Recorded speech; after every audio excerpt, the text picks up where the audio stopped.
Hey y'all, welcome back to my channel and happy Sunday.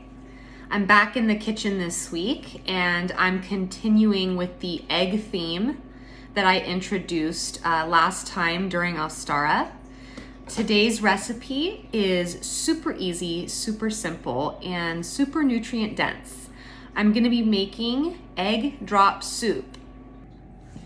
So the two things that make this dish such a nutritional powerhouse would be the eggs and the bone broth. So before we get started, I just wanted to do a quick recap on the nutritional value behind eggs and bone broth.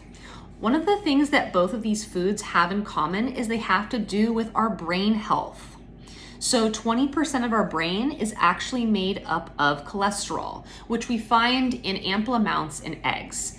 So the cholesterol that we have from eggs actually helps to feed our brain tissue. It also acts as a multi-system regulator, including regulating our hormones. Eggs are also super rich in protein, which is great, which keeps us going throughout the day. Bone broth also is really important for our brains in that there is glycine that is produced in bone broth. Glycine is super important because it helps with the transmission of dopamine in our brain. So it's able to regulate healthy levels of dopamine. Bone broth is also really good for our guts. As we know, we have the gut-brain connection. So what's good for the gut is good up here. There is something in bone broth called glutamine. Glutamine is like this magic super glue for your gut. It will seal up any porous areas of your intestines, areas where villi, which are the tiny little hairs in our intestines, which help grab good nutrients and good bacteria from our food. When these villi become damaged, you could almost think of it as what happens with a forest fire. When the fire comes through, it burns everything in its path. All the trees are down. The land looks completely flat. This is what happens in leaky gut. This is what happens in celiac disease. This is what happens in Crohn's disease. The villi get completely flattened. And the only way to regrow them is to do everything you can to nourish your gut. And one of the main things you can do is to drink bone broth. So to keep your villi nice and strong and absorbing the right stuff in your gut, you need bone broth. Here is a lay of the land of the ingredients that you're gonna need for this recipe. So starting over here on the left, we've got 2 finely chopped scallions. I've got a can of organic sweet corn, which I'm going to use half of, which would make it a cup of corn. I also have Worcestershire sauce and fish sauce as well. If you don't have this, plain soy sauce works just fine. We also have here our yummy delicious chicken bone broth, 2.5 cups worth, and the star attraction, our beautiful and one delicious egg. As far as utensils, you're gonna need a whisk. You are going to need a tablespoon, and you're gonna need a teaspoon, and a pot, saucepan about yay big. So first, what you're gonna need to do is you're gonna pour your 2.5 cups of bone broth in, and you're gonna get it to a boil as you see here. Once you've got that to a boil, you're gonna first take a teaspoon of the either soy sauce or Worcestershire sauce. That goes in, and then you're gonna dump in a tablespoon of the fish sauce. So while that's cooking, you're gonna take your teaspoon and you're gonna measure out a teaspoon's worth of fish sauce. And you're gonna take that and you're gonna pour it into your bowl where you've got your 1 cracked egg. I'll show you. So I've got some of the fish sauce in there and my egg, and then I'm gonna whip it all together. So now what I'm gonna do, that I've got this all whipped, is I'm gonna begin to pour it into the soup. Once I start to pour this egg mixture into here. I'm going to continue that whipping motion inside the saucepan. So here we go. And you will find that the eggs should disperse and cook pretty fast, pretty instantly. Whisk, whisk, whisk, whisk. So once you've got that in, that's when I go ahead and add my cup of corn.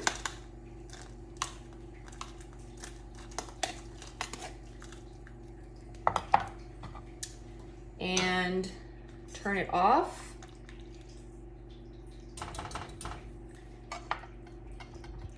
And there you go. Yummy. So I'm gonna ladle in to a little mug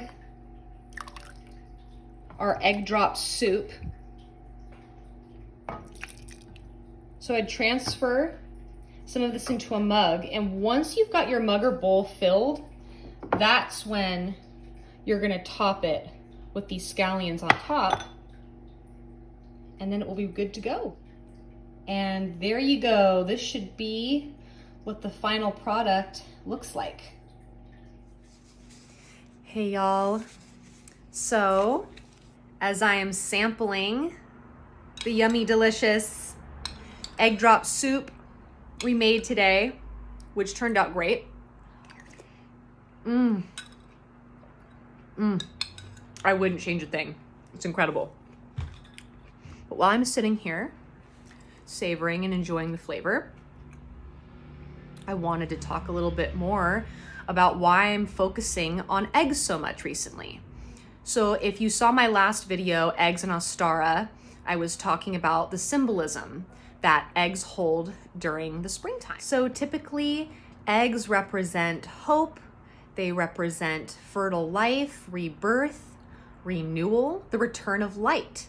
During the winter, we're often shielded from the light. We've got shorter days and light is not as plentiful. For egg-laying hens during this time of year, ovulation and egg production will slow down. In fact, the butcher that I purchase my eggs from during the winter time, behind the refrigerator where you get the eggs, there'll be a sign saying like, this is all we've got. You know, as far as winter, our girls are laying a little bit less, which is totally normal. So when the return of light is happening during the spring, this really magical thing happens. So this extra light from the spring is coming down onto the chickens. It actually activates their pituitary gland, which signals to them that they need to ovulate and start producing eggs again. So often it is around April that we see egg production starts to ramp up again. So this is how it works in the natural setting. Unfortunately, what factory farming does is it makes this happen all year round. Chickens are kept inside. They're kept under constant artificial light. They're given antibiotics to synthetically sort of encourage their bodies to ovulate. And as a result, we don't get healthy chickens. We don't get healthy eggs. So chickens are designed to roam free.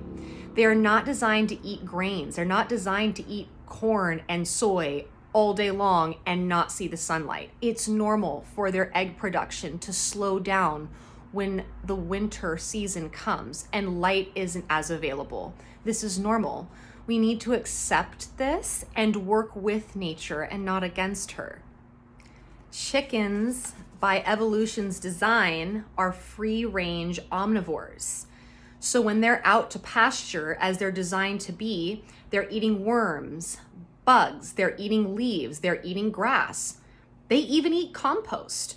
There are certain food items that are not safe for chickens to eat. So if you do plan on raising chickens, there's lists that you can get online, websites that show foods that aren't safe for chickens, but they're pretty much bottomless pits. So more often than not, you can actually just toss a compost bin and the chickens will eat it all up.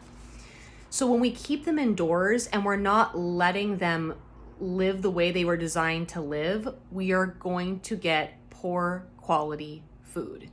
and our health will become of poor quality as well.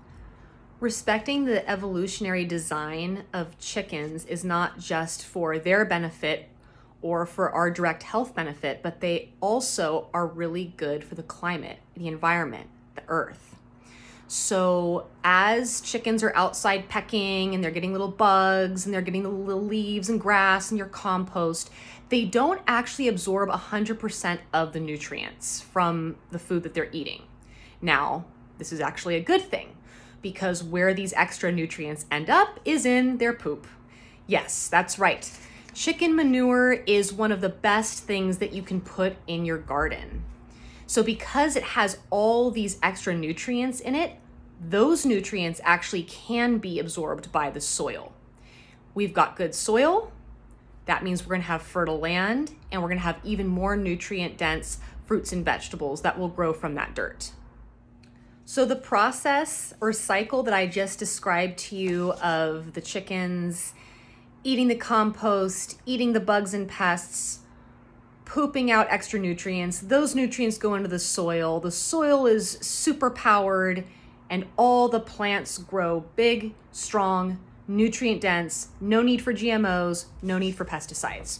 So this cycle, this relationship that the animals in the land have with each other is sometimes referred to as regenerative farming or regenerative agriculture. If you're interested in learning more about this, because it's a great topic and it's literally going to be the key to fighting climate change and actually having a future where our children can live on this planet, I highly recommend checking out a documentary. And I know there are a ton of food documentaries out there these days, and it's really hard to decipher which ones yield the best information. I'm here to tell you, if there is just one food documentary that you had to watch, it's not even just food really though. It's soil, it's the environment, because none of it is separate in the end. It's all connected. It's called Kiss the Ground. It is produced by Woody Harrelson, who is a climate environmental activist. But it talks a lot about the relationship that soil and the climate have, and that getting back to regenerative farming is what's best to give our planet a shot. So I think that's all that I have for today's video. And if you're feeling the vibe, please subscribe to my channel. Next weekend, as a heads up, next Sunday, April 18th, I will be doing another live Q&A session on Instagram. So if you're interested in checking that out, please look below at the description of this video for more information about that, and I will see you next time.